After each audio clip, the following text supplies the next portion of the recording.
Merci de votre fidélité à la télévision nationale. Vous le savez déjà, la 21e conférence réunissant les pays engagés contre le réchauffement climatique s'ouvre ce lundi 30 novembre au Bourget à Paris. 195 pays plus l'Union européenne y participent. C'est un record de participation avec un défi. Obtenir un accord contraignant pour contenir le réchauffement climatique sous le seuil des 2 degrés Celsius. L'enjeu est très important.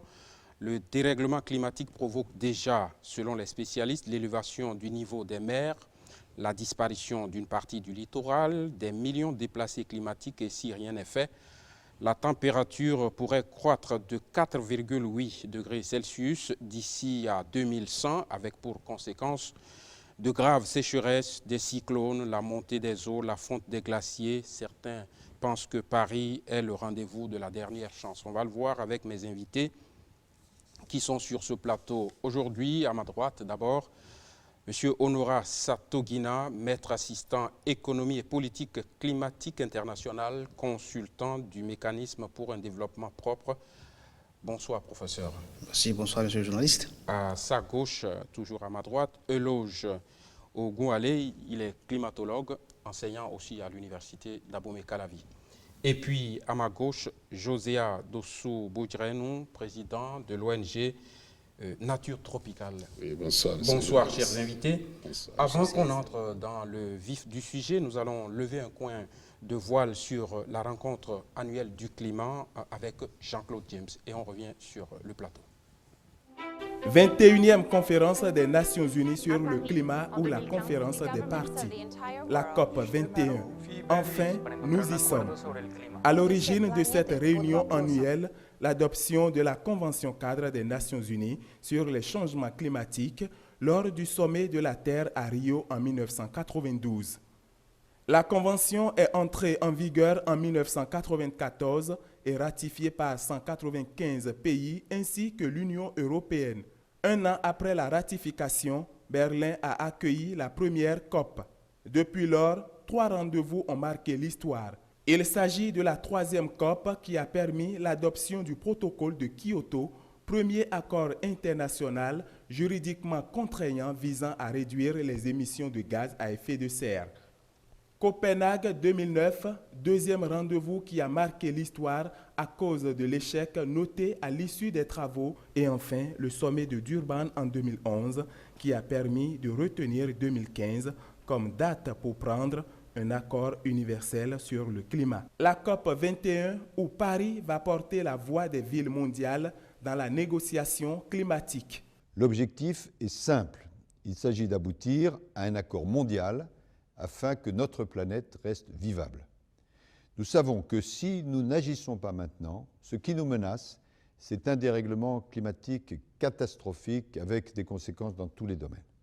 Notre responsabilité est donc historique, puisque nous sommes la première génération à la fois prendre vraiment conscience du problème, mais nous sommes la dernière génération à pouvoir agir. Comme le dit le secrétaire général des Nations Unies, M. Ban Ki-moon, il n'y a pas de plan B, parce qu'il n'y a pas de planète B. Paris 2015 est donc une rencontre de tous les espoirs. Les 195 États signataires de la Convention vont se retrouver sur le site de Bourget qui comprend 3 différents espaces répartis sur pas moins de 18 hectares. Près de 40 000 personnes sont attendues sur les différents espaces, à savoir zone bleue, génération climat et la zone réservée aux experts chargés de proposer aux entreprises des solutions pour s'adapter au changement climatique. Parmi les pays africains, le Bénin entend prendre une part active dans cette rencontre annuelle du climat. Pour moi, Paris portera le symbole de la signature de l'accord du 21e siècle en matière de changement climatique. Parce que nous voulons que ce soit un accord contraignant, global, un accord qui ne sera pas boudé par tous les pollueurs. Entre autres enjeux pour l'Afrique, l'atténuation des gaz à effet de serre, l'adaptation aux effets néfastes du changement climatique, le développement et le transfert des technologies, les moyens de mise en œuvre relatifs au financement. L'accord de Paris doit parvenir à mobiliser 100 milliards de dollars qui vont permettre aux pays en développement de mettre en place des stratégies appropriées. Mais pour l'heure, seulement 4 milliards sont déjà mobilisés. Le challenge, c'est de mobiliser 96 milliards de dollars dans 2 semaines, durée de la COP 21. Merci Jean-Claude James. On reste avec vous pour dire qu'à la veille du sommet de Paris, il y a eu aujourd'hui à travers le monde entier des marches pour le climat, pour appeler les dirigeants donc à un consensus pour lutter efficacement contre le réchauffement climatique. Bien entendu qu'à Paris, il n'y a pas eu de marche pour des raisons de sécurité, tout le monde le sait, mais à Cotonou, les populations sont descendues dans les rues. Marche, coalition, action 2015 Bénin, on retrouve Jean-Claude James. COP 21, l'enjeu est de taille pour le monde entier et surtout pour l'Afrique. À travers cette marche, ces jeunes de la coalition Action 2015 Bénin ont décidé d'envoyer un message fort à la communauté internationale. Il y a eu déjà 20 conférences passées, mais la particularité de la conférence de cette année est qu'elle suit immédiatement l'adoption des nouveaux objectifs du développement durable, qui est considéré comme un nouveau départ. Donc même si par le passé, nos dirigeants ont pris des engagements et qui n'ont pas honoré, on a encore la chance de se ressaisir et mettre en œuvre les engagements, les décisions qui ont été prises au plan international. De la même manière, nous, populations simples, ne devons pas croiser les bras et dire que les changements climatiques constituent l'affaire des dirigeants seuls ou des spécialistes. Tout le monde peut faire quelque chose en faveur de la protection de l'environnement, en faveur de la lutte contre les changements climatiques. Prenant le départ à la place du souvenir, le point de chute de la marche est le palais des congrès. Les membres de la coalition Action 2015 Bénin attendent beaucoup de cette 21e conférence des partis. Nous voulons que les dirigeants du monde voient autrement la gestion des questions de changement climatique et que cela soit transformé en de nouveaux emplois pour la jeunesse. Et vous savez que la meilleure façon de gérer les questions de changement climatique, c'est d'opter, c'est de finir avec les modèles traditionnels de développement basés sur le fossile et d'opter pour les questions d'énergie renouvelable. Et pour aller à ça, il faut opter pour l'économie verte. La jeunesse comme ne pas se taire, déjà par les marches comme celle-ci, ne pas se taire et attirer l'attention de nos dirigeants sur ce qui sera la terre après le départ. La jeunesse d'aujourd'hui doit faire en sorte que demain ne soit pas un chaos. Action 2015 est un mouvement de citoyens composé de plus de 2000 organisations actives dans plus de 170 pays qui ont décidé de faire un plaidoyer en faveur de la lutte contre les changements climatiques. Voilà, les Béninois ont peut-être compris l'essentiel sur la COP 21. Ils ont également entendu ce que les Béninois attendent de ce sommet, mais pour démarrer le débat, il faut rappeler que depuis 1990, le groupe intergouvernemental des experts sur l'évolution du climat avait déjà fait le constat que la réalité est là, le changement climatique c'est une réalité à cause des activités humaines qui augmentent la concentration des gaz à effet de serre. Ça peut paraître trop technique, il faut le dire avec des mots simples. L'activité humaine, c'est quoi? C'est l'industrie, qu'est-ce que c'est? Et c'est quoi les effets de serre que tout le monde ne comprend pas toujours? Et qui pollue? Monsieur Honora. Merci, monsieur le journaliste. Je crois que pour rester simple, les activités humaines dont il est question ici, c'est fondamentalement les extractions des ressources naturelles fossiles, à savoir le pétrole, le gaz, le charbon ou la houille.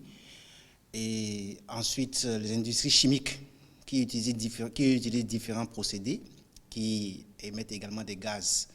Alors, les gaz à effet de serre dont on parle ici, il faut distinguer que nous avons des gaz à effet de serre d'origine naturelle et des gaz à effet de serre d'origine anthropique. Ça veut dire que sans l'activité humaine qui génère des gaz qui sont des gaz à effet de serre, la nature, dans son processus normal, utilise déjà des formes de gaz pour réchauffer la Terre. C'est-à-dire que l'atmosphère qui englobe la Terre reçoit à travers les rayonnements solaires cette irradiation solaire qui, au contact des gaz qui se retrouvent dans l'atmosphère, se décompose pour revenir sur la Terre réfractée et qui réchauffe la surface de la Terre. Sans l'effet de serre naturel, la température au niveau du sol serait de l'ordre de moins 18 degrés Celsius. Donc la vie serait impossible. Mais il se trouve qu'avec l'activité humaine, donc cette activité dont on vient de parler, l'extraction des gaz, des pétroles et consorts, il y a une émission supplémentaire de gaz. Il se trouve que dans les activités humaines, les gaz qui sont émis ont les mêmes caractéristiques et les mêmes propriétés que ces gaz qui se retrouvent dans l'atmosphère au niveau naturel. Alors, ces gaz s'ajoutant aux gaz d'origine naturelle augmentent le potentiel de réchauffement parce qu'au niveau de l'atmosphère, ces gaz provoquent un phénomène d'opacité ou d'épaississement de l'atmosphère qui empêche une partie du rayonnement solaire qui devrait ressortir, n'est-ce pas, de l'atmosphère pour réduire le réchauffement au niveau du sol. Si cette compression du gaz s'opère avec l'augmentation de ces gaz, nous obtenons alors un réchauffement supplémentaire. Et ce réchauffement supplémentaire est ce que nous craignons en parlant du réchauffement climatique lié au gaz à effet de serre. Et qui est le principal pollueur? On parle de 4 pays, la Chine, les États-Unis, la Russie. Comment ça se passe? Parce que c'est eux qui ont les industries. Absolument. Merci beaucoup, monsieur Célestin Marat, pour votre question. Je remercie le professeur. Oui, je crois que le débat était déjà bien campé. Et vous venez de dire aussi que ce sont bien entendu la Chine, les États-Unis, bref, les pays développés qui sont les principaux pollueurs du monde. Évidemment, il y a encore une catégorisation à faire à ce niveau. Quand on se rappelle à peu près du mécanisme de Kyoto qui a été mis en place. Rappelez-vous que le mécanisme de Kyoto n'a pas été suivi d'un système contraignant. Donc on a laissé faire chacun comme il le veut. Et là, par exemple, les États-Unis ont dit qu'ils ne sont pas concernés par ces systèmes-là parce que ça va être très difficile à supporter par leur économie. Bref, aujourd'hui, à l'heure où nous parlons, nous avons les États-Unis, l'Europe, la Chine qui est en train de monter en puissance, donc avec une économie suffisamment carbonée, et beaucoup d'autres pays qui sont les principaux pollueurs du monde. Évidemment, nos pays aussi, nous sommes en route vers cette affaire-là. Il va falloir que nous prenions conscience très tôt pour ne pas être dans l'inconscience que nous avons développée au cours des dernières décennies et qui, évidemment, heureusement, il y a COP21 qui probablement va nous sauver de la catastrophe annoncée. On verra dans le fond du débat pourquoi ces pays n'arrivent pas à trouver un accord contraignant. Mais en attendant, j'ai envie de vous demander qu'est-ce que l'Afrique représente dans ce cycle pas très vertueux. Est-ce que l'Afrique pollue autant que les autres? Absolument non. Du reste, on est à moins de 2% quand on fait la moyenne internationale mondiale en matière d'émissions de gaz à effet de serre. Et nous, notre pollution est portée par quoi? C'est des voitures... Le système agricole, évidemment. Voilà. Déjà, le système de méthanisation, on n'a pas beaucoup de temps pour expliquer ça ici. Donc, quand nous sommes dans les demandes de l'élevage, tout ça, voilà. Donc, nos systèmes ne sont pas encore très efficients pour permettre de réduire l'émission de gaz à effet de serre. Est-ce que vous voyez? Bon, en dehors de ça, il y a aussi une petite dynamique au niveau de nos industries. Parlez un peu plus fort, oui. Voilà, donc j'ai dit il y a une petite dynamique au niveau de l'industrialisation en Afrique actuellement. Bon, tout ça combiné, ça participe, etc. Mais de façon globale, l'Afrique est considérée comme un puits. Un puits, c'est-à-dire qu'il y a un continent où on peut venir stocker, qui permet de stocker toutes sortes d'ordres. Voilà. Bon, c'est ça qui a donné lieu à beaucoup de programmes de reforestation, tout ça. Et l'Afrique bénéficie de plus de 40 milliards d'aides au cours des 5 dernières années pour renforcer les forêts, en tout cas, etc. Maintenant, le problème, ce n'est plus de dire on ne pollue pas. Non, si on continue de faire ce raisonnement, on risque de se faire rattraper par des conséquences difficiles. Parce que ceux qui ont suffisamment pollué au cours des 50 dernières années, si je peux m'exprimer ainsi, ils se sont protégés durablement contre les conséquences des changements climatiques. Quand je prends les États-Unis, ils ont suffisamment de l'argent pour ainsi dire terre à terre. Je veux dire, ils ont mis en place suffisamment de mécanismes pour réduire les vulnérabilités vis-à-vis des changements climatiques qu'ils ont organisés et que nous avons aussi entretenu avec eux. L'Afrique n'a pas les moyens pour réduire ça. Du tout pas. Donc nous sommes là en face de deux situations compliquées. Nous ne sommes pas suffisamment totalement responsables de ce qui arrive, mais nous sommes les premiers... les premières victimes. Voilà, les premières victimes. Ça me permet de... Voilà. Ça me permet de faire une transition. C'est pour ça que j'ai dit, COP21, ça concerne plus les Africains que les autres. Très bien, on va le voir. Monsieur Boudjeno, Oui. l'Afrique ne pollue pas beaucoup, même s'il faut atténuer ce qu'elle fait déjà, mais l'Afrique est parmi les premières victimes. Est-ce que vous pouvez nous dire, à votre avis, quels sont les impacts directs du changement climatique sur l'Afrique, à travers, par exemple, l'agriculture, la santé, les ressources en eau, l'économie? Oui, bon, merci beaucoup. Et avant de revenir sur votre question, je crois que le professeur a voulu le dire, mais il ne l'a pas dit clairement. Et je pense que tous ceux qui aspirent au développement contribuent à détruire notre planète. Tous. Vous voulez dire que même l'Afrique ne devrait pas... L'Afrique, si on ne change pas ce discours, je crois qu'on va tomber dans le panneau qu'il est en train de signaler tout à l'heure. Les autres qu'on appelle pays développés aujourd'hui, s'ils avaient su en son temps qu'il fallait limiter les choses, je crois qu'on ne va pas attendre la catastrophe et chercher des solutions. L'Afrique aspire au développement. Ça veut dire que nous devons chercher à prendre conscience pour dire qu'est-ce que les autres avaient fait de mauvais et quelles sont les alternatives aujourd'hui pour ne pas faire comme eux. Parce que si on continue à dire l'Afrique ne pollue pas, mais l'Afrique aspire au développement et veut se développer sur la base des expériences acquises ailleurs, mais ne veut pas prendre les nouvelles technologies aussi rapidement. Il y a des pays où on aspire. Je crois que dans mon pays, j'aurais appris qu'un partenaire est venu et il voulait nous aider à produire de l'électricité avec du charbon. En son temps, quelle a été la réaction de tout le monde? C'est-à-dire, notre problème, nous manquons d'énergie pourvu qu'on nous donne de l'énergie. Mais les gens ont dépassé ça. Ça veut dire que, voilà une forme. Il y a des pays en Afrique qui polluent. Mais c'est ça qu'il faut signaler. Parce qu'on a dit, le professeur a signalé tout à l'heure que on est un puits. C'est pour ça qu'il y a beaucoup d'investissements pour atténuer, pour s'adapter. C'est-à-dire, on fait l'effort nécessaire pour aider. Mais qu'est-ce que nous faisons de cela? C'est ça. C'est dit, j'ai échangé avec des gens qui disent, ne faites pas les mêmes erreurs que nous. Le développement doit être réfléchi aujourd'hui. Comment nous l'avons fait? On a besoin de certaines choses. Et comme la nature peut nous donner, comme il y a les ressources fossiles qu'on peut extraire facilement et on peut exploiter, mais on l'a fait. Et on est développé. Mais maintenant, quand il y a problème, les problèmes, ce n'est pas seulement pour les pays développés, mais c'est pour tout le monde. Mais nous, Africains, nous cherchons aussi à nous développer. Nous allons nous développer comment? Je crois que c'est là la question.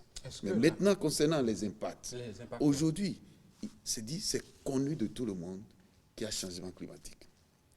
Quand vous allez chez le paysan, quand vous allez, je travaille beaucoup plus dans la vallée. Au Bénin, comment on le sent? Bon, pour parler comme tout le monde, oui, nos frères qui sont dans le village nous disent au niveau des saisons. Vous savez, au niveau des saisons. Oui, c'est dit, au cours primaire, on apprend au Bénin, dans le sud du Bénin, il y a 4 saisons. Une saison pluvieuse, une grande saison, une petite saison, et une grande saison sèche et une petite saison sèche. Et il y avait des dates. Tout ça est en tant qu'élève, vous connaissez les dates où la pluie commence.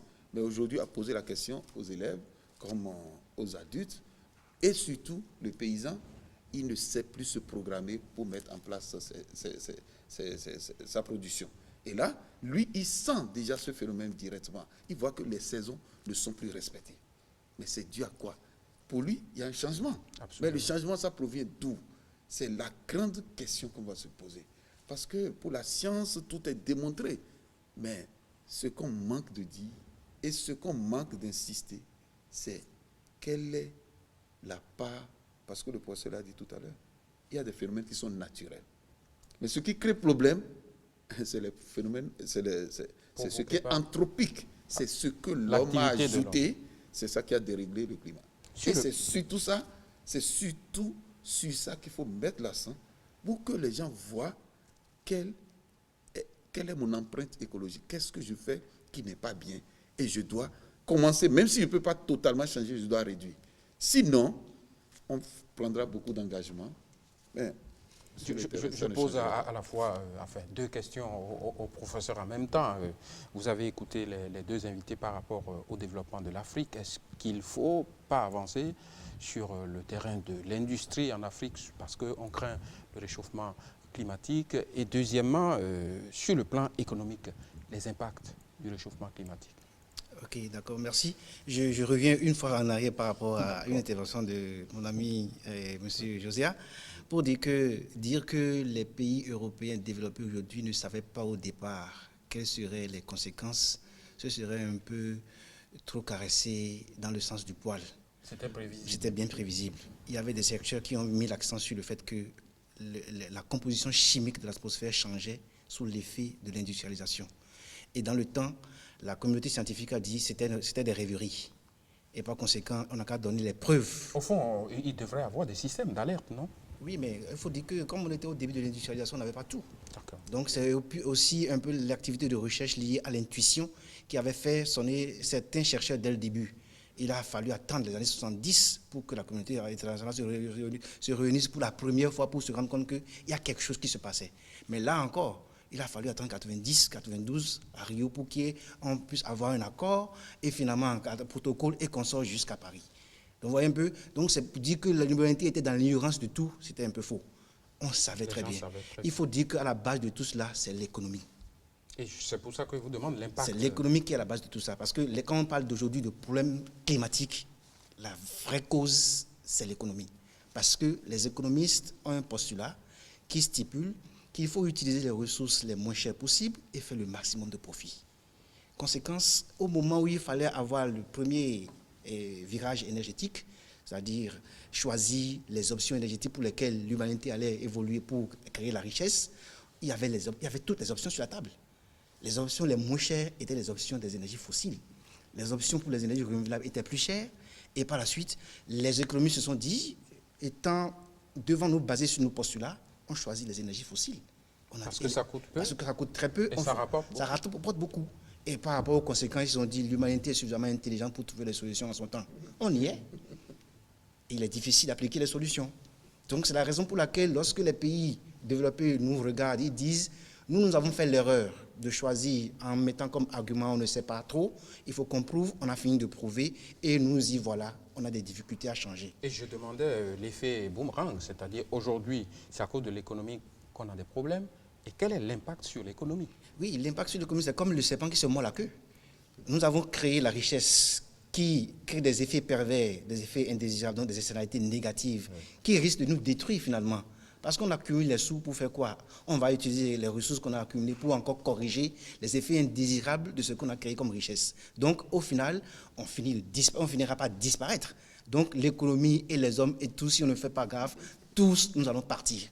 Donc, c'est la raison pour laquelle il est intéressant qu'aujourd'hui, qu'on puisse vraiment réfléchir pour se demander comment vraiment faire pour sortir du système qui pollue et qui pose autant de difficultés à l'humanité. Mais quand on regarde l'expérience de l'Allemagne, depuis les années 2000, les Allemands ont commencé par changer leur système de production énergétique en se disant nous pouvons sortir du nucléaire, nous pouvons réduire nos énergies fossiles et par conséquent on investira beaucoup dans les énergies renouvelables. Et effectivement, comme l'État a soutenu l'initiative, l'Allemagne est le pays de l'Europe aujourd'hui où on est vraiment sur la voie de sortir, n'est-ce pas, du carbone à l'horizon de 2050, mais sans pour autant compromettre l'économie. Ça veut dire qu'il n'est pas impossible d'avoir un développement, de créer de la richesse sans compromettre l'avenir, sans compromettre l'humanité, sans compromettre, n'est-ce pas, notre environnement. On peut créer de la richesse et sauvegarder l'environnement. Les deux sont possibles, mais c'est un problème de choix et de décision à un moment donné.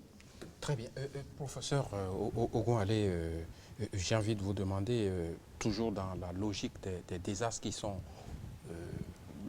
qu'on redoute, concrètement, parce que j'ai lu dans la documentation que si on ne fait rien d'ici là, la montée des eaux, 1 mètre d'augmentation du niveau de la mer, c'est tout, la moitié du Bénin peut-être qui part. Vous qui êtes climatologue, parlez-nous des dangers qui nous guettent.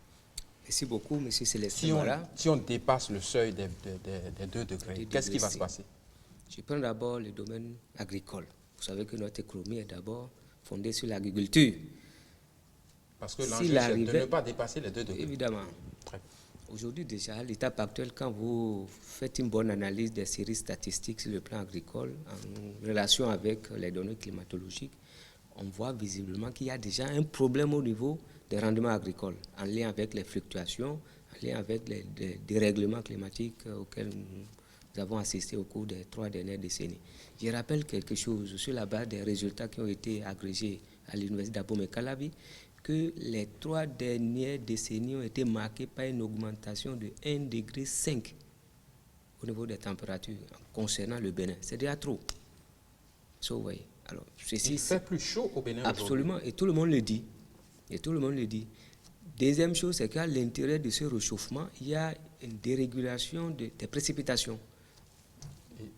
Voilà, M. Bodian vient de le dire, on ne sait plus quand est-ce que la saison commence, quand est-ce que ça prend fin, quand ça démarre, on ne sait pas la répartition, comment ça va s'opérer. Finalement, les paysans, nos parents sont déboussolés. Et plus personne n'est capable de dire aujourd'hui exactement ce qui va se passer.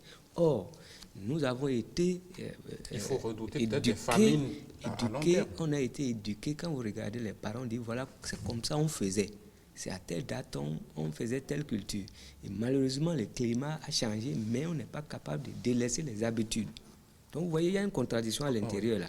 Finalement, on fait les frais. Il va se passer quoi? Il se passe quoi? Une baisse de rendement de l'ordre de 25% en moyenne. Quand vous prenez le maïs, le nibé, et même si le manioc résiste de plus en plus, mais je ne sais pas jusqu'à quand la capacité de résilience de cette culture-là va s'arrêter. Et l'autre chose, quand vous regardez au niveau des systèmes de pêcherie, là également, il y a des problèmes. Allez sur le lac Noko et vous allez entendre les populations parler. L'effort de rendement de pêche maintenant a augmenté pendant que ce que les gens obtiennent après, donc cet effort qui a augmenté est la moitié de ce qu'ils obtenaient au moment où ils faisaient la moitié des efforts qu'ils avaient l'habitude de faire par rapport à ce qu'ils font aujourd'hui. Je ne sais pas si on se comprend. On se comprend.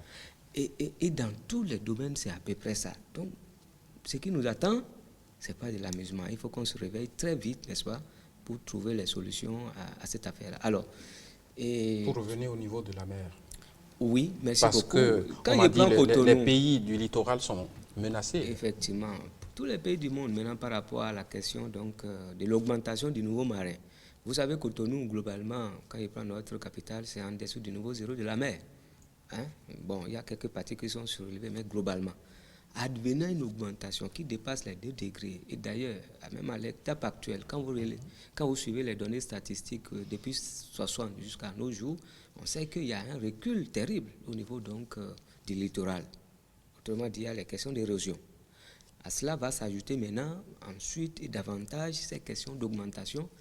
Et probablement, si rien n'est fait, Cotonou pourrait disparaître à plus de 50%. Pas le Bénin, pas le Bénin. Cotonou, on pourrait perdre une bonne partie de Cotonou si nous faisons. Alors ça se ressent déjà.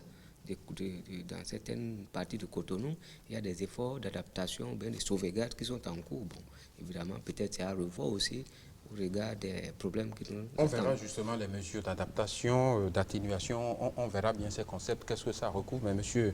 Bodian, est-ce qu'il y a des alternatives endogènes? Ah oui, bien sûr. Je crois que j'ai l'habitude de dire... Parce qu'on vient de nous dire que sur le plan mondial, les pollueurs ne sont pas encore prêts à un accord contraignant, on le verra tout à l'heure, mais au niveau local, qu'est-ce qu'il y a comme alternative endogène? Vous savez, j'ai l'habitude de dire que la nature, c'est dit, pour ceux qui croient à la Bible, ils savent que c'est Dieu qui a créé la terre, et les eaux, les forêts et autres, avant de mettre à l'intérieur les vivants, c'est-à-dire la biodiversité. Et l'homme est la dernière chose, je vais dire, je ne dis pas la dernière personne, mais c'est la dernière chose qu'on a placée pour gérer les ressources. Mais malheureusement, la première victime, ce serait l'homme. Et comme j'ai entendu tout à l'heure, c'est qu'il y a un risque que tout disparaisse. Et c'est quoi l'alternative endogène? Non, c'est que l'homme est obligé de chercher des solutions. Et à l'interne, quand vous avez plus de problèmes, vous essayez de voir quelles sont les alternatives. Et quand vous allez au niveau de nos communautés, bon, si on prend le cadre général, je suis quelquefois inquiet quand je vois les comportements que nous avons ici par rapport aux Sahéliens en matière de gestion de l'eau. Et aujourd'hui, on est obligé de commencer, parce que je crois que ces 5 dernières années, j'ai commencé par voir, proche du littoral, qu'on a commencé à faire un peu plus des légumes en utilisant de l'eau directement. Parce que notre agriculture est fluviale. Ça dit que c'est pluvial. Ça dit qu'on attend toujours la saison des pluies. Et maintenant qu'il n'y a plus on ne maîtrise plus rien, au moins les maraîchers ont commencé par montrer l'exemple. L'eau est là. L'agriculture, c'est d'abord l'eau. Il y a le sol, mais il y a l'eau. Mais si nous devons toujours attendre la pluie, ça veut dire que finalement, il y aura l'insécurité alimentaire. Maintenant, dans le Sahel, comme les gens n'avaient pas avant beaucoup d'eau, ils savent gérer l'eau. Et ça veut dire que de façon interne, les gens ont des solutions qu'ils adaptent, que ce soit la gestion du sol, la gestion de l'eau et autres. Ils produisent, il y a des productions de contre-saison et autres. Mais aujourd'hui, au niveau de nos zones humides, par exemple, si on prend le cas précis des vallées et autres, je crois que ça a commencé par arriver. C'est-à-dire que les gens voient les problèmes qui se posent et commencent par chercher des solutions. Aujourd'hui, vous allez dans certaines contrées, les gens sont obligés de laisser certaines cultures, parce qu'en 2 saisons, ça n'a rien donné, mais il est obligé de chercher autre chose. Mais malheureusement, on cherche les solutions les plus simples qu'on trouve, parce que quand vous parlez de façon endogène, on va chercher avant de trouver. Les solutions les plus simples que les gens trouvent, comme on l'a fait aussi, parce qu'on trouve que c'est plus facile, de venir faire Zémidjan. Et quelqu'un me disait, c'est une forme d'adaptation. C'est grave. C'est pas l'adaptation. Voilà, vous voyez, c'est dit que dans le milieu, les gens doivent essayer de voir qu'est-ce qu'on peut faire autre que ce qu'on faisait et qui ne donne plus de résultats. Et aujourd'hui, je crois que les études ont montré que c'est dans certaines régions, les gens ont commencé par produire. Si ce n'est pas Zémidjan, c'est la vente du carburant. Oui, voilà. Ça, c'est dit qu'il faudrait qu'on enlève de la tête des gens. Et là, ceux-là, déjà, on peut déjà commencer par les appeler les réfugiés climatiques. Parce que dans leur zone, ils étaient agriculteurs.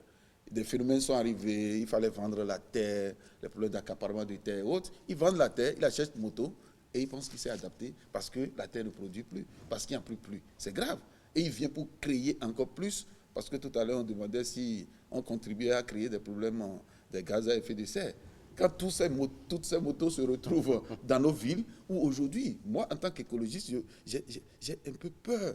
Parce que quand je regarde dans le ciel à Cotonou et je ne vois plus d'oiseaux voler, mais on ne va pas me dire que ce n'est pas dû à ce que l'homme a fait. Quand nous détruisons tout ce qu'il y a comme végétation, l'oiseau même va se déposer où? Mais maintenant, avec le niveau de pollution, aujourd'hui, mais vous ne voyez même pas des oiseaux voler. Ça veut dire qu'il y a des problèmes très sérieux.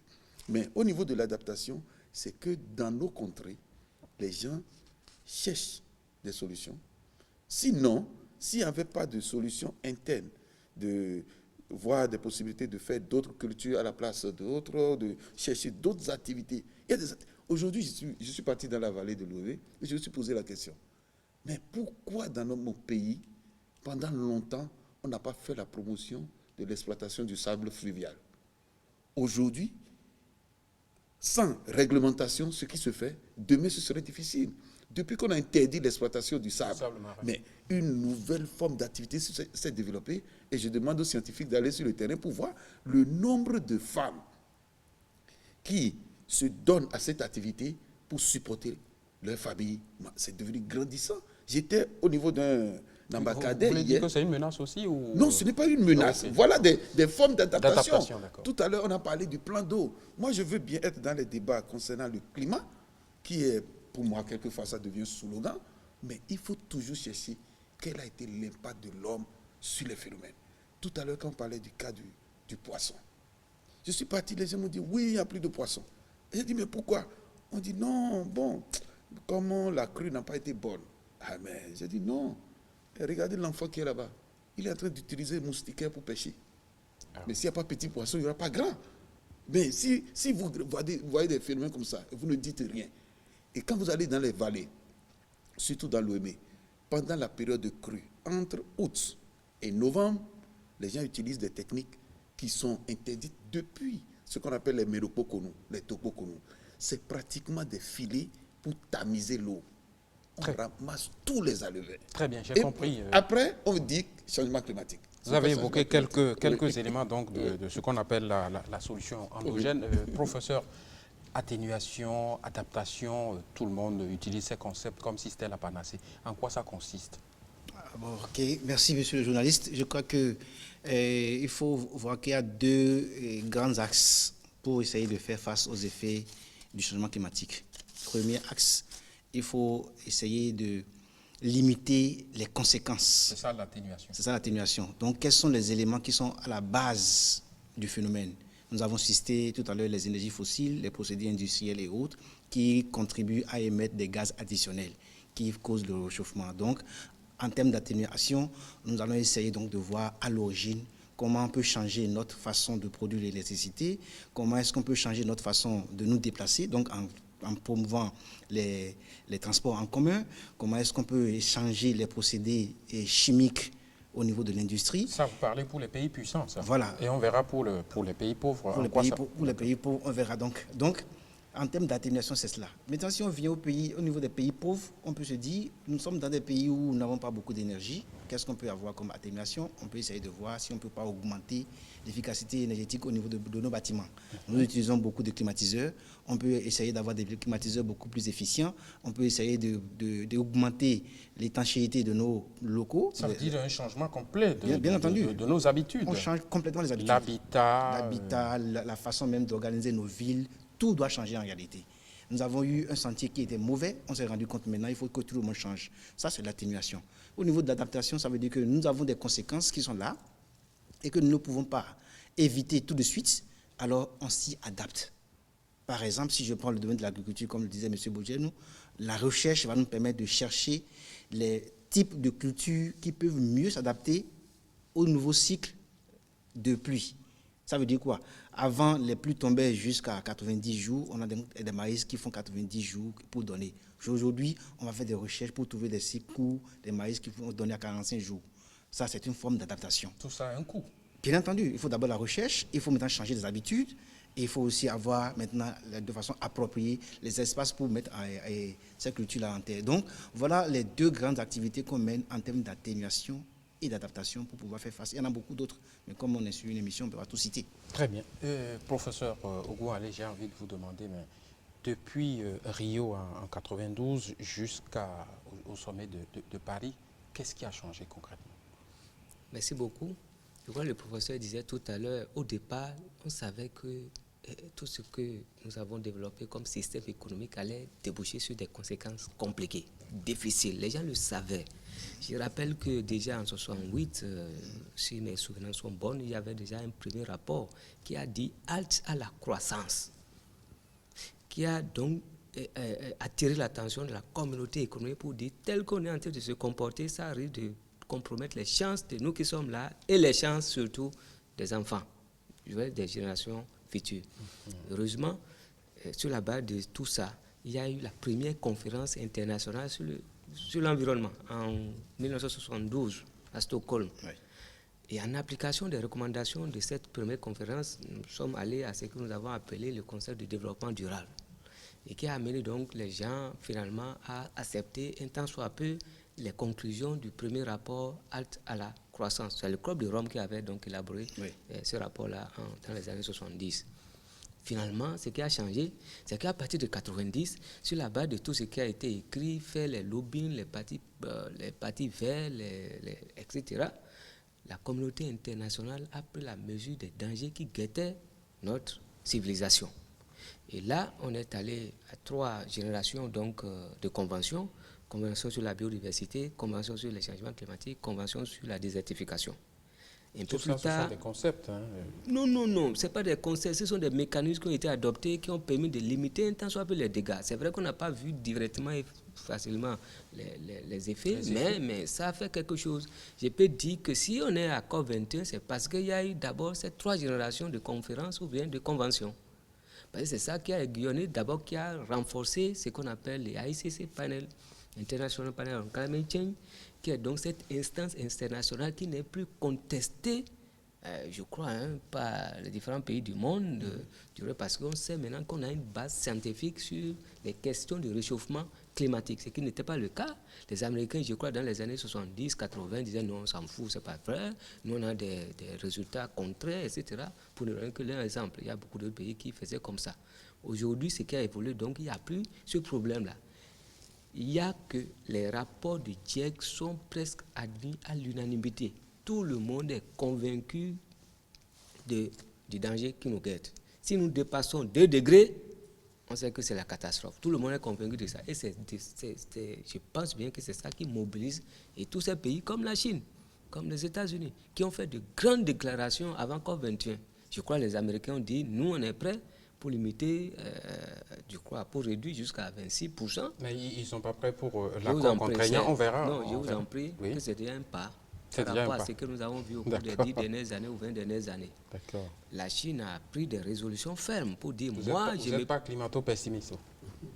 De nature, je ne suis pas pessimiste, naturellement, parce que voir les choses comme ça. Non, bizarrement, c'est ça. J'invite tous les Béninois à être comme ça aussi. C'est une parenthèse.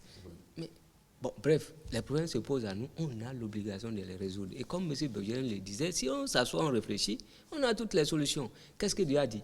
C'est à nous qu'il a donné les capacités incommensurables pour régler tous les problèmes qui peuvent s'opposer à l'humanité. C'est à nous. Donc, je finis en disant, pourquoi on a un peu plus de chance d'aboutir à un accord intéressant? Vous ne dites pas encore contraignant, on verra bien tout à l'heure. Bon, intéressant, oui, pourquoi? Pourquoi intéressant, oui. Parce que pour une première fois, on s'est entendu, on est d'accord sur la cause. On est d'accord sur ce qu'il ne faut pas dépasser. 2 degrés, tout le monde est d'accord là maintenant. Ce qui n'était pas le cas. Deuxième chose, que ce soit ceux qui sont pollueurs et ceux qui se disent on ne pollue pas alors que quelque part nous polluons et on ne doit même pas continuer de chanter, de donner ce slogan-là parce que nous sommes les plus fragiles.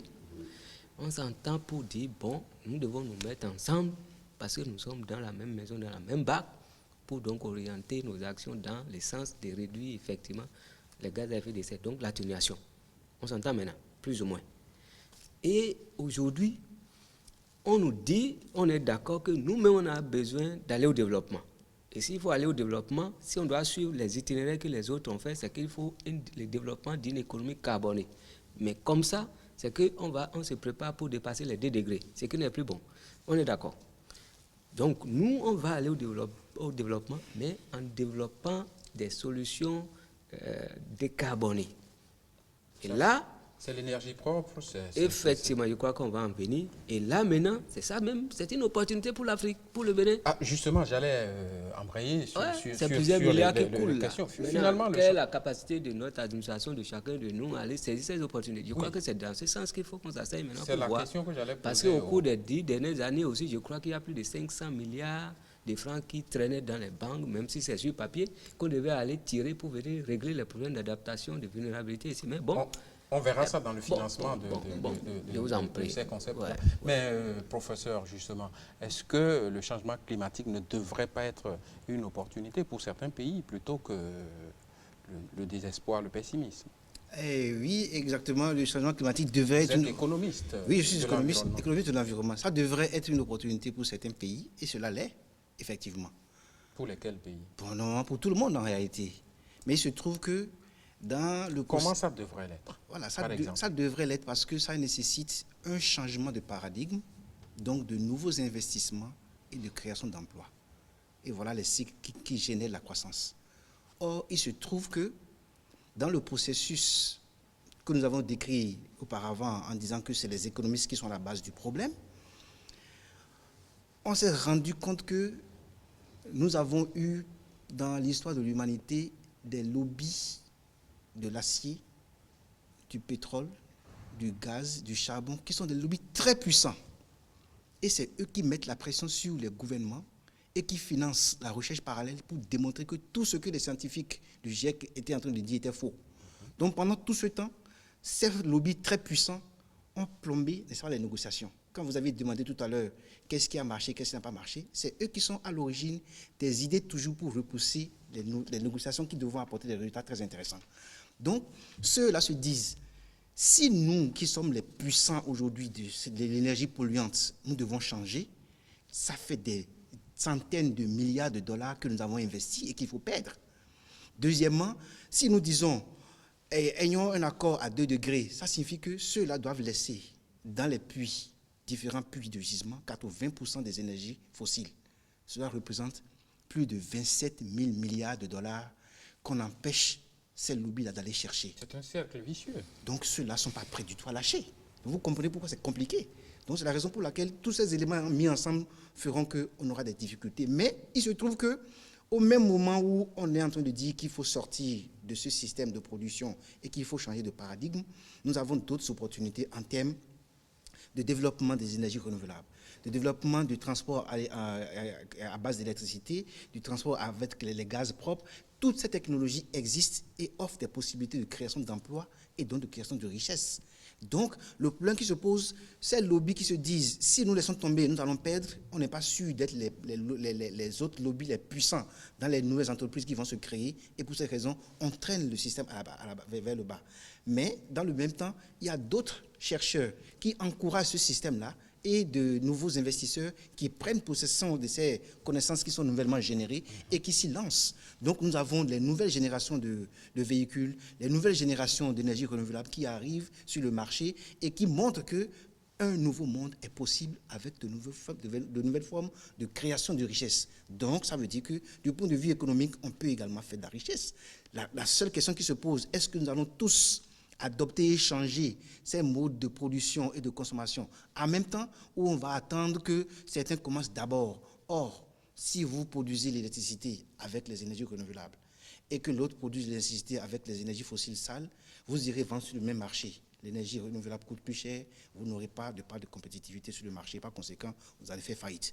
Donc, c'est tout l'enjeu économique du changement climatique. J'allais dire, M. Bouguireno, pour vous, c'est quoi l'enjeu de la conférence de Paris? J'ai écouté le ministre en charge, le ministre béninois naturellement en charge du changement climatique qui dit que l'enjeu, c'est le financement de ce que nous avons appelé l'atténuation, l'adaptation. À Copenhague, je crois, en 2009, les pays riches avaient pris l'engagement d'y contribuer. Les gens parlent d'un fonds de 100 milliards de dollars. Où en est-on aujourd'hui? Est-ce qu'on a décaissé? Qu'est-ce que nos pays ont gagné depuis Copenhague? Je dirais que, bon, l'enjeu, normalement, comme on l'a fait sentir tout à l'heure, c'est que qu'il y ait un accord, on ajoute contraignant. Oui. Mais ce qui est assez intéressant, c'est que la prise de conscience a commencé par être là. Et le financement, qu'est-ce qu'on a fait depuis Copenhague? Le mot financement, moi, ça ne me dit plus grand-chose. Vous n'y croyez pas? Non, il peut y avoir du financement. Mais il y en avait avant. Vous savez, le professeur a cité 3 conventions tout à l'heure. La diversité biologique, le changement climatique, la lutte contre la désertification et autres. Mais c'est des accords qui ont été ratifiés par nos pays, dont le Bénin. Et suite à ces accords, je crois que beaucoup de programmes, de projets ont été développés. Et aucun programme ne se développe sans l'argent. Ça veut dire qu'il y a eu des financements pour faire des choses. Mais tout ça là, c'est pour contribuer normalement au développement, et si on ajoute, durable. Mais je voudrais rappeler qu'en 2012, c'est qu'il y a eu Rio plus 20. Et à cette rencontre, où les mêmes qui vont se retrouver à Paris étaient à Rio plus 20 il y a quelques années, et ils ont pris des engagements. Et ils ont dit... Pour appuyer les pays pauvres. Ah, non, ce n'est pas ça. Non, allons doucement. D'accord. C'est dit que ce soit les pays riches comme les pays pauvres... Oui, les engagements, c'était quoi alors? Les engagements, c'est qu'ils ont dit, nous voulons un futur. Oui. Ça veut dire qu'on a pris conscience qu'il y a un problème. D'accord. Nous voulons, le futur que nous voulons, c'est ça l'engagement. Le futur, ça veut dire que tous les domaines qui contribuent au développement durable ont été abordés. Et qu'est-ce qu'on en a fait alors? Et c'est ça la question. Parce que tout le monde revient sur financement. C'est se dire, oui, si nous gagnons l'argent, est-ce que l'argent sera utilisé effectivement pour régler les problèmes que nous avons? Et moi, je crois que le combat aujourd'hui, c'est de voir qu'est-ce qu'on va faire de ces financements. Parce qu'on en avait déjà eu, même si ce n'était pas beaucoup.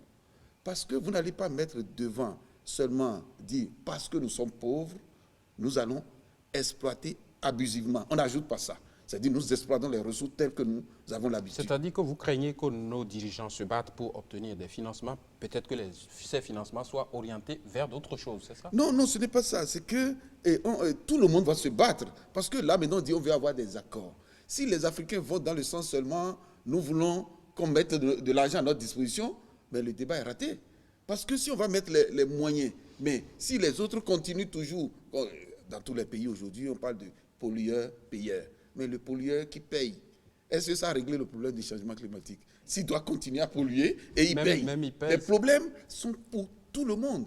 Aujourd'hui, comme le professeur a dit, nous devons voir quelle forme de développement nous choisissons. Donc l'enjeu, ce n'est pas le Ce financement. n'est pas le financement. On a interdit à personne de se développer. Mais est-ce qu'on va se développer en faisant les mêmes erreurs que les autres? Non. Nous refusons de nous développer parce qu'il y a beaucoup d'autres opportunités aujourd'hui pour amorcer le développement. Mais la question reste toujours posée. Il faut le financement, il faut les transferts de technologie. Oui, mais je vois les Africains citer toujours cela. Je pose la question aux professeurs et aux universitaires. Que faisons-nous de leurs résultats?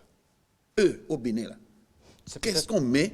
Ils produisent des résultats. Oui. Et ça, vous avez posé la question aujourd'hui et tout à l'heure. Quels sont au niveau local, endogène, qu'est-ce que nous avons pour nous adapter? Les enseignants, les universités font des recherches dans nos communautés, trouvent des résultats. Mais quels moyens on leur donne localement pour les appliquer? Commençons par là d'abord. On n'est pas loin de la fin de l'émission et j'ai envie de poser la même question à tout le monde. Si on ne sortait pas de Paris avec un accord contraignant, qu'est-ce qui va se passer? On a déjà entendu les États-Unis dire c'est pas évident pour nous. Le président François Hollande a dit c'est accord contraignant où il n'y aura pas de sommet. Mais aujourd'hui, qu'est-ce qui va se passer à Paris à votre avis? Est-ce qu'il y aura un accord contraignant? Bon, je dirais qu'il y aura un accord, mais pas forcément contraignant. Il y aura un accord à différents niveaux. Donc on peut avoir des éléments contraignants dans l'accord et des éléments non contraignants. Notamment, si nous prenons les INDC, les contributions déterminées au niveau national, ça veut dire que chaque pays a dit volontairement quelle va être sa contribution pour régler le problème du réchauffement climatique et de la limitation à 2 degrés Celsius. Et quand on a fait la somme de tous les pays qui ont donné cette contribution ensemble, on est encore à 3 degrés, alors qu'il faut que nous soyons à moins de 2 degrés. Ça veut dire que sur ce point-là déjà, c'est un premier échec. Deuxièmement, on va jouer maintenant au rattrapage. Rattrapage en ce sens qu'on va se dire, bon, si Paris n'arrive pas à donner les solutions que nous voulons, est-ce qu'on peut au moins s'asseoir pour dire que, bon, avec Paris, mettons les bases pour que chaque fois, on puisse revenir sur ce que chaque pays a dit pour corriger, pour chercher les technologies, pour chercher ceci, pour chercher les financements, pour finalement, progressivement, évoluer vers les 2 degrés que nous souhaitons. Là, on ne sera pas trop déçu par rapport à Paris. Mais si on veut qu'il y ait un accord contraignant sur les 2 degrés et que les pays prennent cet accord de façon obligatoire, on sera tous déçus. J'ai envie de vous poser, ce sera la dernière question pour vous, c'est le dernier tour de table. Pour faire la conclusion, dites-moi, est-ce que la société civile n'est pas la solution pour faire pression sur les dirigeants, si on a envie d'avoir demain à un autre sommet peut-être l'accord contraignant? Non, ce serait déjà intéressant parce que, vous voyez, le mouvement est maintenant international. Comme vous l'avez montré tout à l'heure dans l'élément, c'est que la prise de conscience commence par venir à tous les niveaux.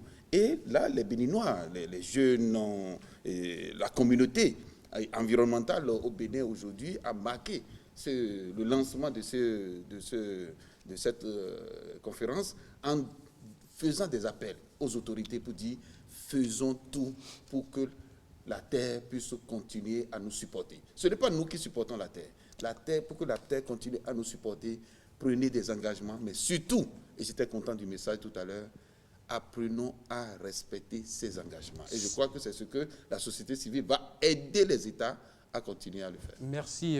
Ça va être juste en 1 seconde votre mot de fin parce qu'on a déjà épuisé notre temps. Merci beaucoup. Nos problèmes sont grands, les défis sont énormes, mais je suis convaincu qu'il y aura un accord à Paris. Et cet accord va être un progrès sur le front donc, de la prise de conscience au niveau mondial pour résoudre les problèmes, les catastrophes que nous attendons.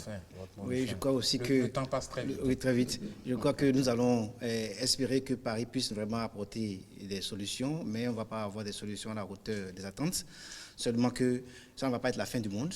Nous allons continuer à réfléchir après Paris pour avoir, n'est-ce pas, des solutions intéressantes. Ce qui sera contraignant, par contre, à Paris, ce sera par exemple qu'on puisse arriver à s'entendre sur le fait que les engagements pris au niveau de chaque pays, qu'on puisse les vérifier pour s'assurer que ce qui a été promis a été fait. Parce que jusque-là, ça n'a pas été fait. Et comme vous le dites tout à l'heure, la société civile va avoir un rôle très important. Puisque les pays eux-mêmes ont pris l'engagement, la société civile pourra mettre la pression pour qu'ils puissent vraiment respecter ces engagements-là. Merci infiniment. Le temps passe très vite. On ne peut pas épuiser tout le débat. Mais je pense que les téléspectateurs ont suivi l'essentiel. COP21, enjeu pour le Bénin et l'Afrique. C'était la thématique de notre émission de ce soir avec comme invité Honora Sartogina, maître assistant économie politique climatique internationale, consultant pour les mécanismes pour un développement propre et M. Eloge Ogunwale, qui est climatologue à l'université d'Abomey-Calavi, Joséa Dosso-Bodjrenou, président de l'ONG Nature Tropicale. Merci à tous ceux qui sont restés jusqu'à la fin de cette émission. Merci aux techniciens de l'ombre. Bonsoir.